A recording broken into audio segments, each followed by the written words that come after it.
Tonight, the two hostages are free and the suspect is in the hospital after being shot by officers. It all happened in East Sacramento when the suspect tried to rob the Jack in the Box on Folsom Boulevard in the Raleigh Shopping Center between Floor and Perkins Road and Highway 16. News 10's Jonathan Mum joins us live with the very latest. Yes, Dominique. The area of Folsom Boulevard is still blocked off, but back here things seem dark and lonely now. Well, they were filled with tension and fear this afternoon when that lone gunman went in to rob the Jack in the Box. It ended in a flurry of explosions, the figure of the second hostage fleeing to safety, and a gunshot that took down the suspect. We tried for several hours for this to end peacefully, and it's very unfortunate it had to end this way. It started shortly after noon. A male suspect with a gun attempting to rob a Jack in the Box restaurant on Folsom Boulevard. It quickly escalated to the hostage situation. As police cordoned off the area, two female employees inside with the gunman. Loudspeakers from a police helicopter warning those nearby.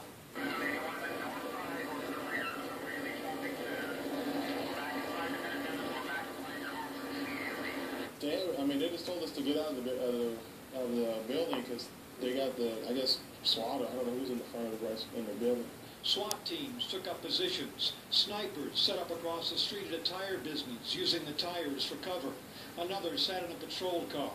It rattled Javier Hernandez, who sells firewood at his business just across the light rail tracks. I was afraid because, I got my family here, my children's, so we live on the house behind here, so I take my children's and my wife to the office, to take care of them, but I was afraid. Just before 4 o'clock, a robot was sent in. Moments later, the explosions, the escape of the second hostage, and the suspect shot, taken away in an ambulance.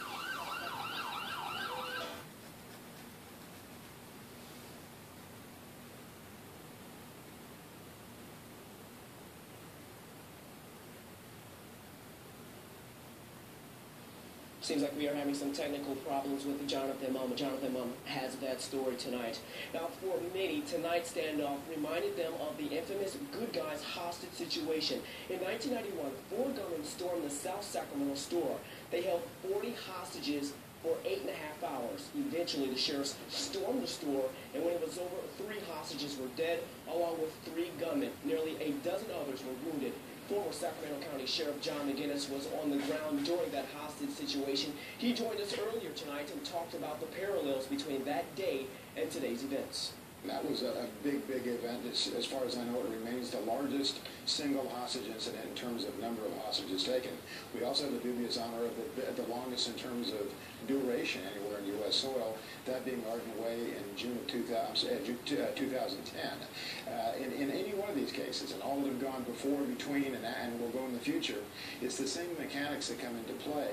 Those two had something unique insofar as the size and duration were big, but anytime you have somebody who shows their wanton disregard for the safety of others, their willingness to resort to violence as a means by which to accomplish their tasks, and coupled with the apparent present ability to harm others. Stay with News 10 for the latest on this developing story. We have the latest developments on air as well as at news10.net. New tonight, an arrest for a murder of a